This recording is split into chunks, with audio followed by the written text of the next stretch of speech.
नमस्कार, आप देख रहे हैं जागो इंडिया न्यूज चैनल और मैं हूं आपके साथ वैशाली। जम्मू कश्मीर के पहलगाम में हुए आतंकी हमले के बाद भारत और पाकिस्तान के बीच तनाव चरम पर पहुंच गया है। इस हमले के बाद भारत ने कड़ा रुख अपनाते हुए कई महत्वपूर्ण फैसले लिए। इनमें सबसे बड़ा कदम था चेनाब नदी पर बने बगलिहार और सलाल डैम से पाकिस्तान की ओर पानी भेजना बंद करना। इस फैसले ने पाकिस्तान को बड़ा झटका दिया और उसके कई इलाकों में पानी की भारी किल्लत हो गई थी। भारत और पाकिस्तान के बीच 1960 में हुई सिंधु जल संधि इंडस वाटर ट्रीटी के तहत भारत को पूर्वी नदियों सावी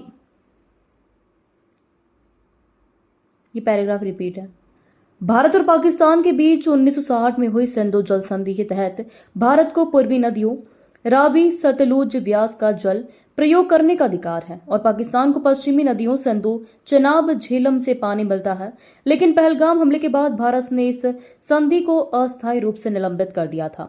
10 मई को शाम 5 बजे भारत और पाकिस्तान के बीच जो सीज फायर का ऐलान हुआ, इसके ठीक एक दिन बाद यानी 11 मई को भारत ने बगलिहार और सलाल डैम के कुछ गेट खोल दिए, जिससे चेनाब नदी में पानी का बहाव फिर से पाकिस्तान की ओर शुरू हुआ। इससे सवाल खड़ा हुआ कि जब सिंधु जल संधि अभी भी निलंबित है तो फिर डैम के गेट खोलने की जरूरत क्यों पड़ी।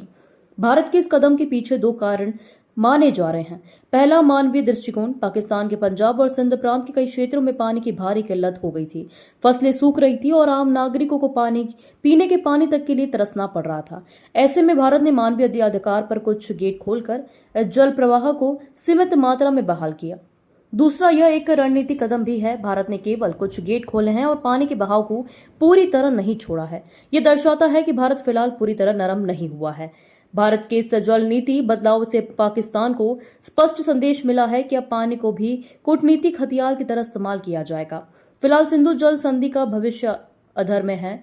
भारत ने अभी तक संधि को बहाल नहीं किया है और जल छोड़ना केवल अस्थायी मानवीय पहल माना जा रहा है। भारत अब स्पष्ट संकेत दे चुका है कि वह अपनी जल शक्ति का इस्तेमाल भी सुरक्षा नीति का हिस्सा बनाएगा। आने वाले समय में जल संधियों की समीक्षा और